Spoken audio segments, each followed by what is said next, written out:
what's been your best month in revenue so far from YouTube? Welcome back, y'all. Today we're going to be meeting with a special guest with over 90,000 subscribers.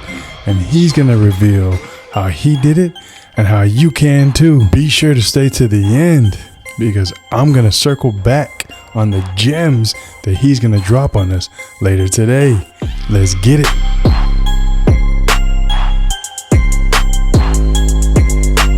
We're here today with a successful business owner and a YouTuber with over 24 million views. For those of you who may not know you just yet, can you tell us what's your name and what is it that you do? Sure. So my name is Daniel Hurlbert, and I actually started off my career in software engineering and then ran software companies for about 20 years. And then about 8 years ago, maybe 9 now, I bought a Ferrari F430 just for pleasure. And I've always been a gearhead. I actually wanted to do mechanical engineering, but I switched to software when I was in college. So when I bought the 430, I started working on it because I just like to wrench on cars. And this was kind of early YouTube days when there was no videos of how to work on a Ferrari that I was aware of, or there was like none that were good. It was kind of hard to find content about that. So I thought, you know what, if I'm gonna wrench on the car in my own garage, I might as well film it, because when I was a kid, we used to make videos and stuff for fun. So I thought, I'll do this for fun. And it started taking off. Next thing you know, we're getting tons of views, and within, I'm gonna say, a year or so, the YouTube channel got big enough to where it was actually paying for the car. And so I was like, wow, this is pretty cool. Like, I'm getting a Ferrari basically for free just by wrenching on it and doing the stuff I was gonna do it to. Anyway, a couple years go by, the company that I had started decided to fire me, which was very weird. And at that point, my YouTube channel was doing pretty good. And so I took that as an opportunity to try and see what could we do with this YouTube channel. Could we turn this into a real thing? So we started selling parts and services for these cars, and that actually started making enough money to where it wasn't like, let's be real, it wasn't replacing my income as a software developer, as a software engineer and a CTO, but it was making enough money that I could survive, pay my bills, pay my mortgage, afford the car and stuff.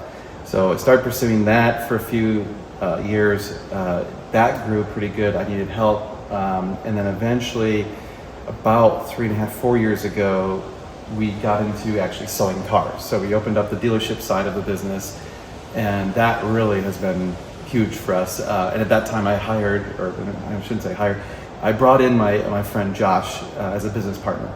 And Josh had over a decade of experience running his own dealership. So I like to say, bringing in Josh is like having a cheat code for starting a dealership, because he already knows everything. He already learned all the lessons. So we didn't have to learn all the lessons the hard way. So he came in and he was just like, we're gonna do this, this, and this, and it was great. So the dealership took off really well. YouTube's, it's entertainment, and entertainment is fleeting. You're in vogue one moment, and then you could be yesterday's news the next moment. And I don't want to live and die by the YouTube algorithm. I want to be in control of my own fate, run my own company. And so we switched over to where YouTube is now kind of our marketing side. So we use YouTube to push the sale of these cars and the sale of the parts and services. Now we try and do that as organically and real as possible, adhering to our kind of original ethos of showing DIY and pulling up the skirt of Ferrari ownership and really showing you what it's like as an actual owner, and not just like this overly dramatic kind of flamboyant YouTuber that's running around doing donuts and stupid crap. That's like not really what it's like owning these cars.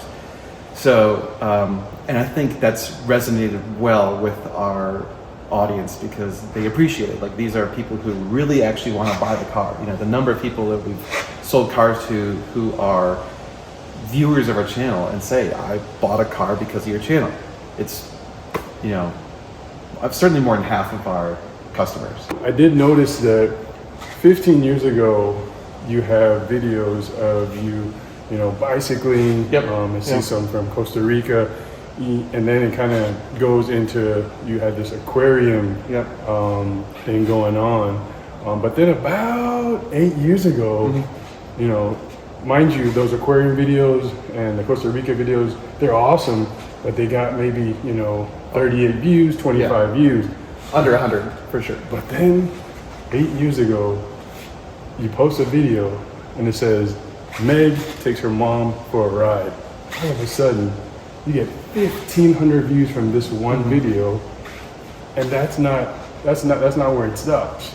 Maybe a few months later, you post another video of you talking about the F1 transmission on the Ferrari, and this blows up to 94,000 views. What's going through your mind at this point? Like, It's funny. Well, first of all, that's incredible that you dug that deep into the YouTube channel. That kind of shows you my goal was never, like, this was never the plan, right? Like, I never sat back and was like, you know, I should really start a YouTube channel. It's just, I was posting videos for my own fun of my own life for myself originally. So that's why I have like the cycling videos. Those were for me and my friends, and you know, like the Costa Rica was just our trip, so I could share it with my family, like, you know.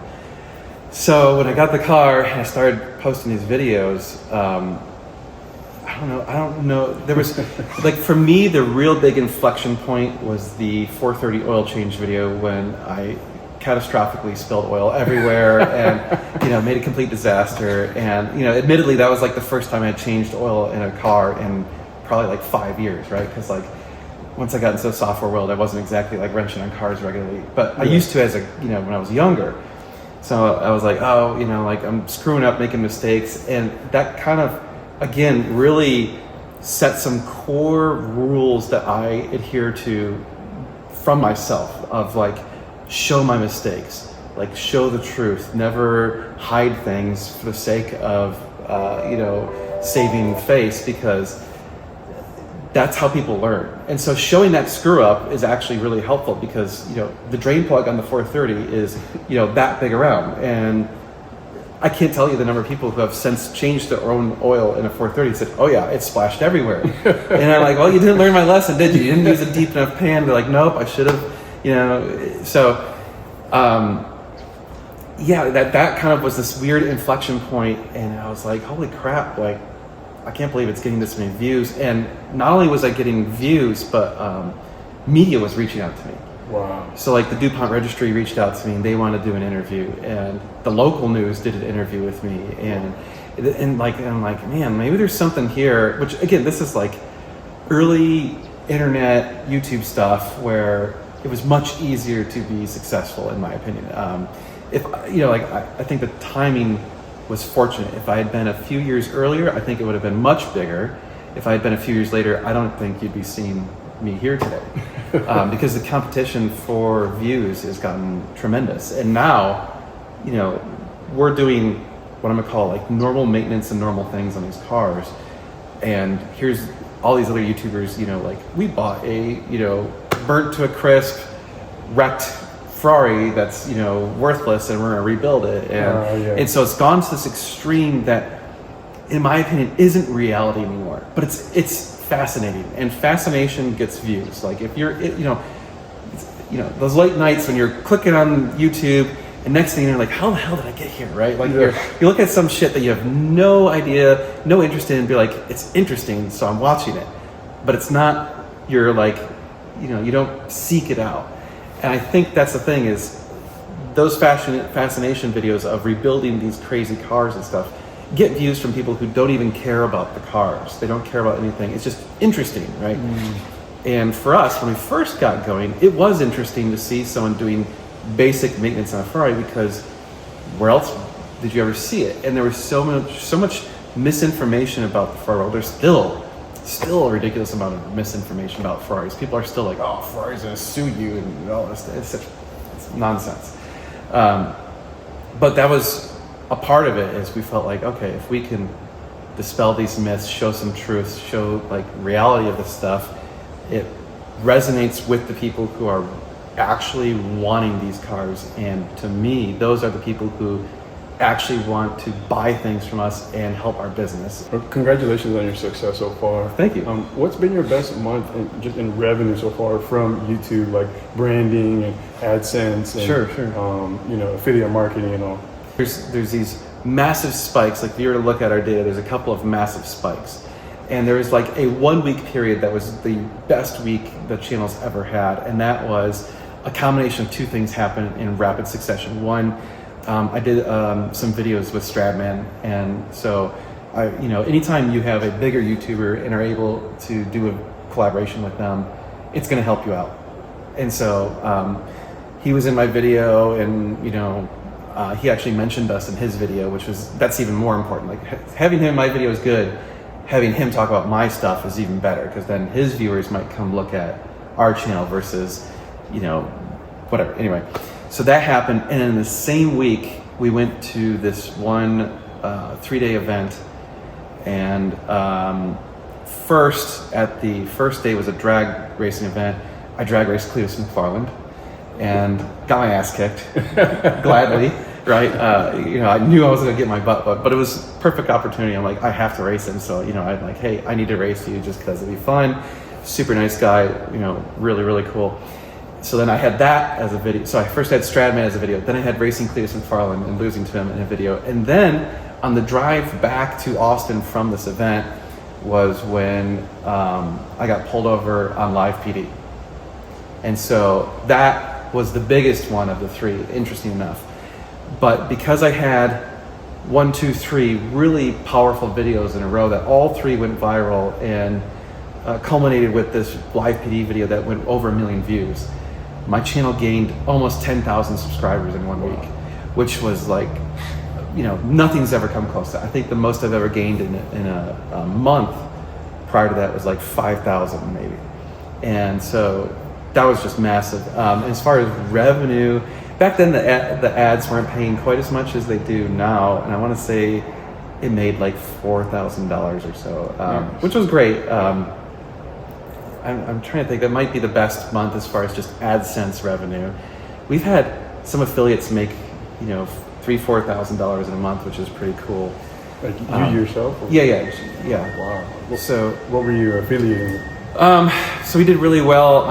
These are years ago. We kind of stopped doing affiliates. So once we started our own store, that was one of the big titanic shifts in our philosophy. Was we no longer really do affiliate stuff. We want to sell it ourselves. And my thinking was, because of my background in software, I want people buying things on my website, because the more traffic that comes to my website, the more Google's going to rank it higher, the more SEO we get, the better it is. So even if we're just drop shipping, or even if we don't have hardly any margin, if it's a company that approaches us and they want us to do a relationship with them, they've got to sell it on my website. I refuse to say, oh, go to this other website. So even today we have business relationships with other companies, and I never tell the other company's website, and I refuse to. They would have to pay me an absurd amount of money for me to say, go to their website, because I want you coming to my website. What's been the most popular product or service that you've sold so far, and how much have you been able to make from it? The most popular service is just our consultations. I mean, we've done, I'm going to say, 300 plus consultations. Wow. And over the years, we've increased the price. Like I started off at, I'm going to say, I think it's $150 an hour. And now we're up to $300 an hour. Wow. And so that one, honestly is like one of our most satisfying, because it's like we're almost always helping a person buy their first Ferrari, and it's always cool to relive that emotion and excitement and experience. Like I get to relive that experience through them buying their first car. So I really, really enjoy doing the consultations. It's a lot of fun. For those of you who don't know, Dan actually offers a service, because these cars have millions of things that could be wrong with them. And if you don't have the experience, don't have the knowledge, you could easily be wasting tens, if not hundreds of $1,000s. So if you're looking for a supercar, come see Dan and he'll take care of you. How can people reach you actually? Sure. We have two websites, one for parts and services, which is normalguysupercar.com.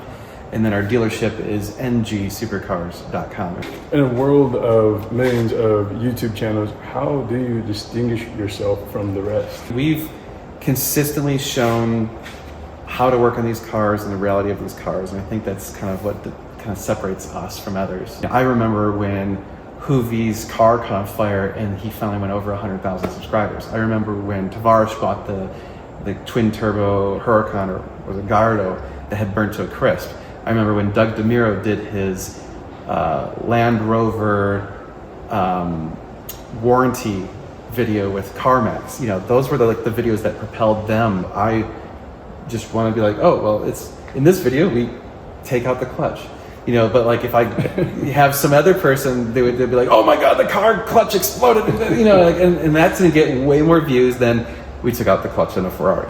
You know, so I have to try and fight super hard to get to that point where where I'm like, okay, I gotta remember what's gonna get people's attention. How do I do that? And it's challenging for me.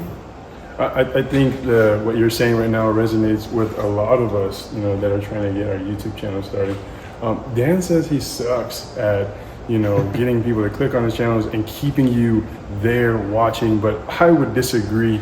He actually has a few videos with over 1 million views. In fact, his most watched video is with him being pulled over by the police. Dan, why do you think that's been so popular?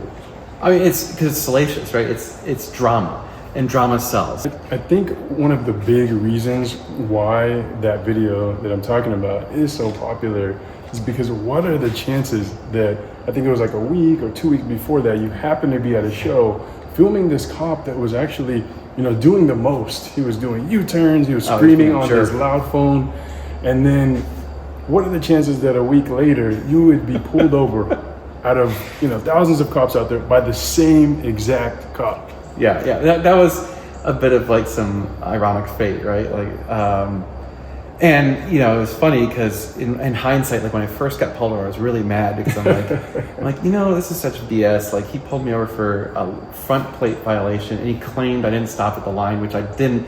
But it's like that's one of those like technicalities, right? Yes. That no cop actually cares about that. They're only going to pin that on you if they want to get some other crap. In fact, he didn't even give me a ticket for the stop line. He only gave me a ticket for the front plate. So, which is hilarious because I look at that as he basically made me about $5,000. So by giving me this ticket, all I had to do was put the front plate on the car, go to the court, show him a picture of it, and I got dismissed for $10. So that ticket cost me $10, and I made over $5,000 on that video. So I'm like, he gave me a gift. Like he just handed me $5,000, you know, and it really grew the channel early on. That was a very early video. And I look back at that and I think to myself, from a YouTube career perspective, I'm so glad that happened really early because I learned a ton of lessons of how not to do a YouTube video because I had this amazing, super dramatic content and I edited it in a way that was too generous towards the cop. It sounds really weird, but like you can tell a story in an infinite number of ways, and you always want to tell it with you in the best possible light. And so there's things that I could have done, the way I edited it, the way I showed things. I could have made it shown that I never ran past the stop line. Like I could have edited it in such a way that like I looked like I was, you know, smelling roses and got pulled over and I'm a total victim, and it would have gotten even more views. And it probably would have kept more people interested in my channel. And it's not to say that I'm lying or being dishonest. I'm just telling the story with the story I want. So when I got pulled over again on live PD, I did that video completely different, and I presented it in a way that I only looked positive. And that really was like much better for the channel. And I got way more subscribers. And even though it has slightly less views, it's a much more enduring video. So it was good to have that early on and kind of take my lumps before it was, you know, the channel was too big. You're at over 2,500 videos now, right? How do you keep coming up with fresh material to keep people entertained? Every day you gotta kind of look around and say, okay, what would be interesting to show? And a lot of it from our perspective now is just simply, what are we doing with our business? Like, we have to do this. Okay, should we film it or not? Because there's a lot of stuff we've done 50 times and some people aren't going to watch it if we film it again. You know, I can't show an oil change in a 430 again because I've literally already done that, like, I think 5 times on the channel. But there's some things that we've done, let's say 4 or 5 years ago, that probably we could film again because we could do it better and show it better and have it be more educational. Now, it might not get as many views as the first time because, again, back then that was really unique and interesting and new. Now it's not, it's already been done, but it's, from a business perspective, potentially more helpful because someone who's looking to buy one of these cars might see that and say, oh, you know, like, these guys are legitimate, they know what they're doing, I want to buy a car from them, or I want to buy a product from them, right? So that's kind of that mental shift that we've had of focus on growing the YouTube to now it's use the YouTube as marketing, and if it grows, great. You know, so it's always, we always want the YouTube channel to be growing, we always want to get more views because it's always uplifting for the business as a whole, but we don't necessarily purposely try and come up with like a clickbaity title kind of concept. So there was a period of time much earlier in the YouTube portion of my career where I would come up with a title and then a thumbnail and then reverse engineer a video. And I'd say, okay, this is the title I want, this is the thumbnail I want, how do I make that video happen?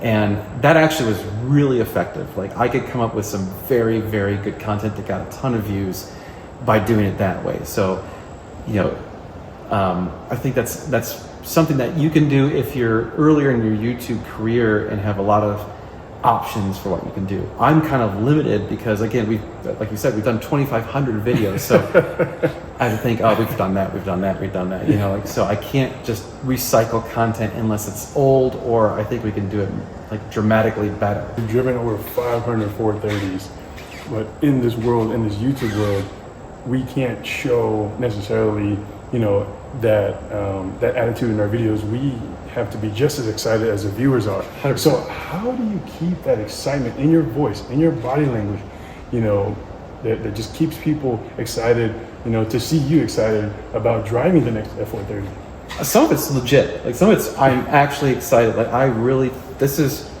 the most fun, awesome thing. Like, I mean, I'm so fortunate to be able to do this as my occupation. So I am legitimately excited when I get to drive these cars a lot of the time. I do have to, like, remind myself when I'm filming, okay, smile, don't put on, you know, like, don't put on resting bitch face. Like, you know, like, because my default position is not to be like happy and jovial. It's just kind of to sit there and concentrate and do my thing. And mentally I'm super excited about this, but I'm not expressing it. So you do have to actually be aware of what you're doing in the moment and think to yourself, okay, I need to lift up my voice a bit. Like, that was a very challenging thing for me coming from being an introverted software person, is how do I do good eye contact on the camera? How do I keep a good voice that's projecting? Like, and I still really am terrible about it when I'm wrenching on a car, because you're sitting there wrenching on a car and you're concentrating on turning a wrench. So I'm like, oh, I gotta turn this wrench, do that. You know, it's like, it's really easy to just be like, when I just gotta go, oh, I'm putting the wrench on that nut, I'm gonna turn it, I have to, oh, that didn't work, okay, I'm gonna try this, you know, so I have to project, and I'm still to this day awful at that. Like, I gotta, crap, because I'm concentrated, I'm not thinking about the video, I'm thinking about turning the wrench and doing this thing. So it's actually, for me, harder on the DIY videos to have that projection and good content creation than when you're reviewing. Because when you're reviewing, I mean, you're driving a car that's exciting. It's easier to, like, okay, I just gotta live in the moment and actually be excited and show that in the camera, and it comes out better. But, like, you know, if you go back to my early videos and you look at some of the comments, people will be like, look at the camera, and, you know, like, your eye contact sucks, and, you know, they're going like this and looking all over, and, you know, like, if you're doing like a selfie filming style, it's, you know, like, really make eye contact, and that connects with the viewers. Obviously, in an interview viewer, you know, like, this sort of thing, it's interesting because you've got multiple focal points. You know, I could be looking at the stuff in the room, I could be looking at the camera, I could be looking at you.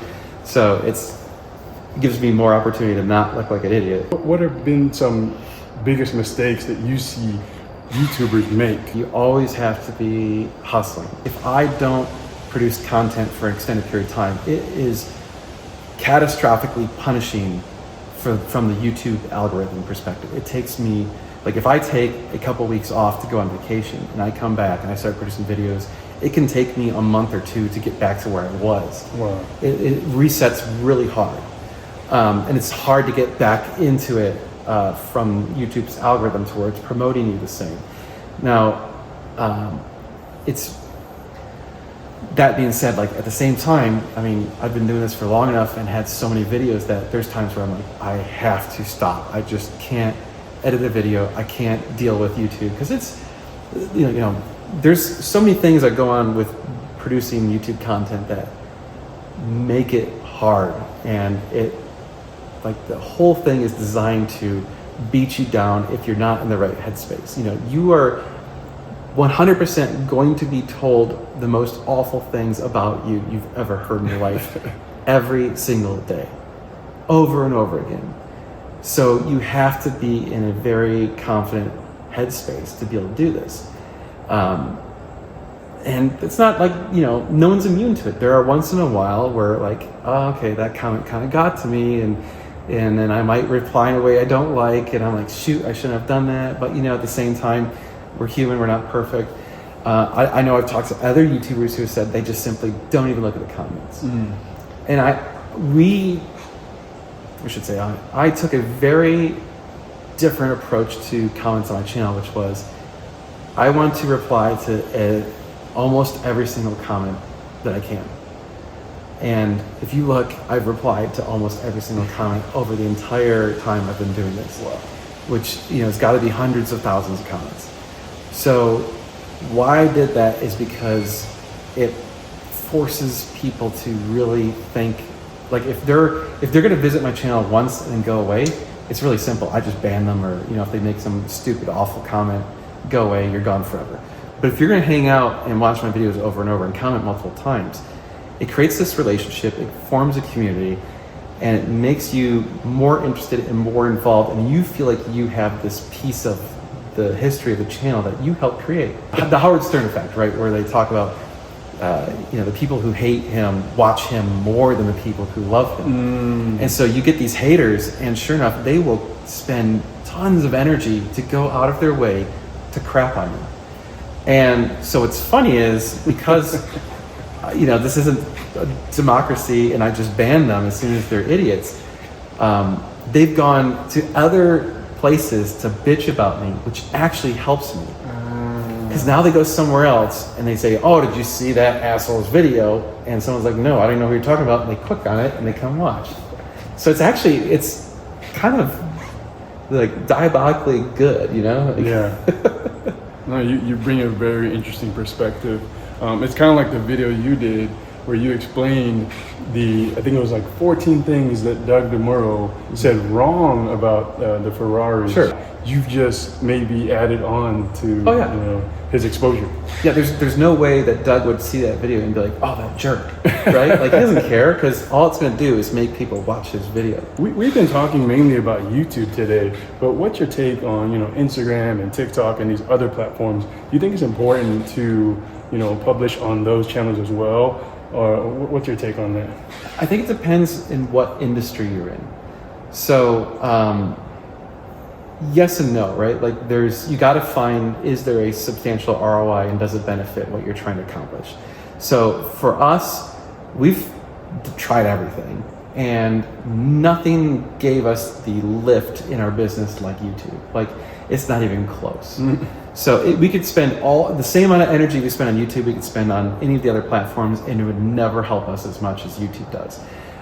So you gotta look at, like, YouTube is best for long format, long duration, and like videos that are going to be around for a while. So if you can produce a really helpful or really interesting piece of content that's going to endure time, it needs to be on YouTube. If you post something like that on Facebook or Instagram or TikTok, it's gone in a day, 2 days, a week, something like that. It's just gone. No one scrolls back in time for content on Instagram or Facebook or TikTok from 6 months ago, let alone a month ago, maybe not even a week ago. So it's Instagram, Facebook, and TikTok are really good for like super short duration, very interesting, in the moment things right now, and then they go away.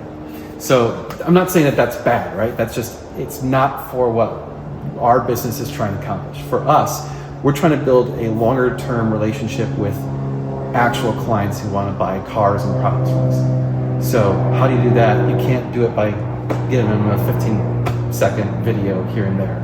They need to see that we are trustworthy, that we know what we're doing, that we have established our brand, that we're here to stay, that we, you know, we've dealt with hundreds of these cars, so like you can trust us, and all those things that are really difficult to kind of build in a short format content. So for us, long format YouTube is the way to go. For example, Black Friday's coming up, so we'll do some short format, hey, 15% off of this or that, right? And we might get some sales. We've actually sold, I'm gonna say 4 or 5 cars by just showing a short format 10-second video of that car, and someone's like, I want that car. To produce a good YouTube video takes a lot of energy. To produce a good short format video, I mean, you can bang one out in 5 minutes. Dan, we've been talking about your YouTube career, but let's go more into your business. What is the daily life of a dealership business owner? Today, I do have a consultation in probably an hour or two. So, okay, I gotta do a little bit of research on the car that he's interested in, and make sure that I know I'm gonna be giving him some helpful advice.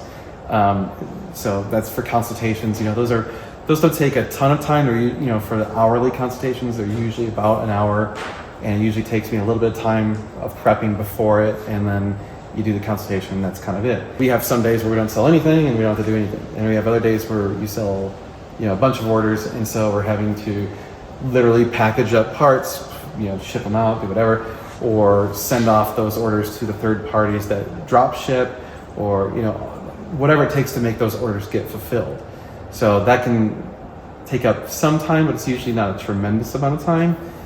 And then for the dealership, there's just a million things that need to happen. Every single day, we're looking for cars to buy. We're constantly looking every single day, is there anything out there that we should be buying? We're always looking at how to sell our cars. So we need to prep the car. So, like, you know, you get, this car came in yesterday, we had to wash it, we had to clean it, get it all set, stage it, take pictures of it. So we upload the pictures, put them on the website, put up the descriptions, list those on all of our different platforms. Are we gonna make a video about it? A lot of times we do, sometimes we don't. So we'll probably make a video about that, publish that video, edit that video. So like each time we get a car and we sell that car, it probably takes us anywhere from 2 to 8 hours of preparation to sell that car. And then you add in people calling for offers, people sending us emails, people sending, you know, just whatever contacts. It could be, I want more information about that car, or it could be, you know, just I need help with some whatever thing, and who knows, right? We work on cars, so we're wrenching on cars. We, you know, are trying to get cars up to date. You know, every time a car comes in, doesn't need anything before we sell it. It doesn't end when you go home. Like if you're running a small business like this, it's a almost 24/7 job, nonstop. You got to be ready for it always, because, you know, if it's the weekend and someone calls and they want to buy a car and you don't answer that call, you might not get that sale. Dan just dropped a ton of knowledge on us. You know, starting a business, running a business, it's very difficult. In fact, 80% of them fail within the first 5 years. It takes a ton of knowledge that Dan brings to the table. Dan, what has been the most impactful book that you've read? Principles by Ray Dalio. If you asked me 8 years ago, would I own a dealership and be a used car salesman, you know, I would have told you you're nuts. Like, you know, I was like, no, why would I ever want to do that? I'm doing wonderful as a software engineer, and I run software companies, and I'm making great money. Like, why the hell would I give that up to go be a sales, like, first of all, a salesman of any sort as an introvert is just like an awful idea. And then selling used cars, which is like, you know, the lowest of the low jobs you could think of, and here I am doing it and loving it. I think Dan is a perfect example of just going with the flow and not trying to dictate his fate, but just walking in the path of God, allowing him to lead you to your path. Hey, how's it going? How's it going, man? Dan, who is this? So this is Josh. This is my business partner, which I mentioned earlier. He's the one who, without him, I could not have done the dealership portion of this. So he brings to the table over a decade of experience in the dealership world, running his own dealership. Ironically, also has a software background. For those of you who don't know him, can you tell us your name and what do you do? My name's Josh, and I'm Dan's business partner. I guess you could say I'm in the shadows, and Dan's more of the face of the business. It's all the YouTube stuff and all that, and I kind of just, I guess I run the dealership side of everything. Congratulations on you guys' success so far. Thanks. What would you say is the most important thing to look at when you are looking at joining someone in a partnership? Because, you know, from my experience, it can either go really good or really bad, and you could end up losing a really good A lot of friend. people have told me never get a partner if you can help it, and so I followed that advice for pretty much my whole life. I ran my own dealership by myself. I ran solo for 12 years, and then Dan approached me and was like, hey, do you want to do some supercar stuff? And I was like, yeah, that sounds pretty cool, actually. I had just bought a Ferrari. Well, I had a Ferrari for a couple of years before that, and he had his 430, and that's how we met, is through the car stuff. And actually, oddly enough, this car sitting right here, well, you can't see it in the picture. There's an orange Lamborghini sitting here, and that's the first car that Dan came to me. He's like, hey, we bought this car and we want to sell it. Can you help us like figure out how to do this? And so I thought about it, and I was like, all right, I guess I could do this. So that's kind of how it started. But as far as partners go, you got to find somebody that you trust, somebody you get along with. It's a marriage. Like Yeah. it is. I spend more time with Josh than I do with my wife. Oh, I mean, really. Well, we're here every day. We're just here about every day. We're you here know, for 8 hours 8 or to whatever. 10 hours a day, and I'm home on the weekends and the evenings. And so you have to get along with your partner, with your business partner, that well. Like it has to be. Yeah, and you have to be you have to be open-minded. Because Yeah. Dan and I probably don't get along well on politics, but we don't really talk about it. So, I mean, stuff like that, you just got to be cool with. Just Well, and it's good to have different opinions. yeah, Because we disagree on stuff all the time, but we can come to a resolution or agreement peacefully and productively. And usually, because we've fought to get to a solution, it's a better solution than either of us would have come up on our own. right. So it's actually really like it's super hard to find a business partner that you like and you can live with and do your business with. But if you find the right one, it will elevate the business as a whole. nice. It seems like you guys complement each other, like what your strengths are, you know, maybe what you're weak at, maybe it's his strength and vice versa. So, congratulations on, making this work, It seems like you guys are going to be better together than you could be by yourself. Well, I mean, with what we're doing too, I mean, there's no way one person can do all this. I don't know how just two of us do it, but we make it work. We suffer. We suffer. But it's tough when you have so much going on, how to delegate the tasks and stay motivated too. It's easy to get demotivated when things aren't going right, and you kind of have to be a self-starter to be able to do this. What are some of the tough things that you have to go through? I mean, some days I get up in the morning and I'm like, I don't really feel like doing anything today, but I'm like, well, I have to, because if I don't go and do stuff, I don't make any money. So, you really got to keep yourself motivated. That's the biggest thing. And when you like what you're doing, that tends to help quite a bit. I mean, we get to work with cool cars all day, so it doesn't suck. And I get excited about old crappy cars that I can fix up and sell, because that's how I got started. And so it's sort of nostalgic for me, but at the same time, I still enjoy doing that. Mm-hmm. So I need to do more of that, because people like to see that too on the YouTube channel. When we get old crappy cars and they have issues and we fix them for cheap or whatever, people seem to like that. We just, we don't really have a ton of time to work on that sort of thing, because it doesn't really, the ROI is really not the there. ROI is not there, but it's fun. Yeah.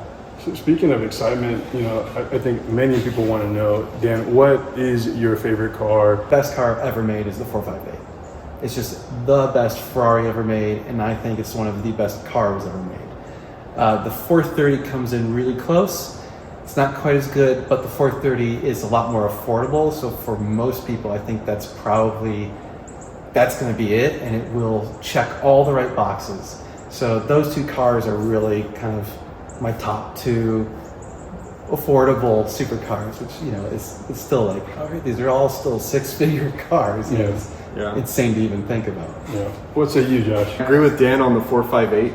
I think that's one of the best Ferraris that they ever made. Also 430, I mean, that's what I own. I own a 430. I think a Pista would be on my list. That would probably be my top choice if I had, you know, 700 grand for a really low mile, nice one laying around, you know. What are a couple of things that people should be on the lookout for when they're shopping for a supercar? How much of the work can you do yourself?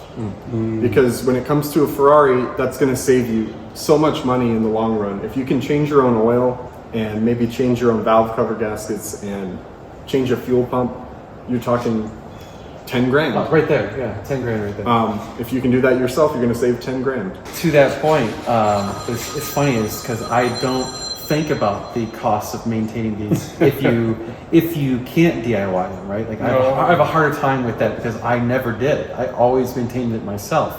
I've never taken any of our cars to the Ferrari dealer except for one time because I needed some computer stuff done that we simply didn't have the right tools to do. But we were hanging out with a friend this last weekend who's got a 430 Scuderia, and he was like, "Oh, I've spent over $35,000 or $45,000 maintaining that car." And I was like, "How in the hell have you spent that much on it?" And he listed through the things he did, and it was all stuff that we would have done. And so I'm thinking, Sorry about that. that would have only cost us $3,000, $4,000, $5,000, and he spent $40,000 on it because we could get the parts ourselves and we can do all the labor ourselves.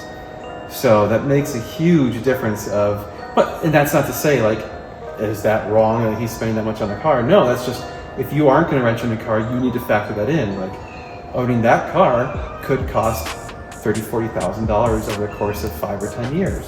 And it depends, like, that's the problem where it's like, there's no quick answer to this question because it depends on the car. You could get a car that's been maintained perfectly and it's just doesn't need anything, or it needs very, very little and it only costs oil changes and tires and brakes here and there. But you might get a car that was cheap and it wasn't maintained right and it needs ball joints, you know, engine mounts, valve cover gaskets, you know, new clutch, throw-out bearing, all this crap. You add all that up and crap, that's almost half the car cost right there. Like, there is no such thing as a perfect car. So you just gotta you gotta calibrate your expectations to what are the level of perfection that you want. Yeah. If you truly want it to be as close to perfect as possible, you will pay through the nose for it, and it's possible to get that. But the vast majority of people don't necessarily want that. They want something that's reasonably priced, that maybe has flaws that are acceptable or insignificant enough that it's not going to be obvious. We don't seek out the perfect cars because they are orders of magnitude more expensive than Occasionally we come across them, our viewers or people we know or just random people that contact us will have a car and say, I'm selling this car, and occasionally we'll get one and we're like, damn, this thing is damn near perfect. Damn near perfect. Yeah. That 458 over there being one of them. Like, cosmetically, that thing is 99.9% perfect car, and it's crazy because that car's 10 years old. So we get those occasionally, and we don't have a problem buying the ones that need work and selling those. We're going to do everything. We're going to fix everything on that car and make it as good as it can possibly be, before we sell it on. And we enjoy that process. Yeah. And that's honestly, from our perspective, that's how we can make the most money. Because then we can buy it cheaper, we can do the work ourselves so we don't have labor costs, and so then we can sell the car for more once it's ready to go. And then the buyer is going to get a car that's fully sorted. It doesn't need anything, they can enjoy it and drive it and have a good time with it. Awesome, man. I appreciate the both of you taking out your time in your busy days. And we'll see you on the next video. Great. Thanks for having us. What a treat that was to hear from Dan. I'm sure y'all caught on to a lot more than I did, but some of the things that grabbed my attention, number one, about showing up every week and showing how to work on these cars. That's what distinguished him from the other channels. Number two, he mentions showing yourself in the best light possible. This is when he's referring to the video he made when the cop was pulling him over. Number 3, he says the recycling material is actually okay as long as it's been a while. You're able to make the video a little bit better, more entertaining, and maybe you're able to touch on something that you didn't on the last one. Number 4, he mentions that throughout his YouTube career, he's actually came up with a title and a thumbnail first before anything, and then trying to think of how to make the video around those two things. So if you haven't tried that, maybe you give it a try. Number 5, he says in this game, you gotta have thick skin because you're gonna get called some of the worst names you can think of every single day. But you gotta just blow it off and keep going, because the haters, they're gonna go out of their way to crap on you. But what they don't know is by giving you all them views to get material to crap on you, they're actually helping you out. I hope y'all learned something from this video, because at the end of the day, it's not about what you do tomorrow or yesterday, it's about right now. I want y'all to take this information, go out there, use it, and be successful, because knowledge is nothing without action. Check out some of these great interviews I've had with other successful folks. Subscribe if you're new. We'll see you on the next one.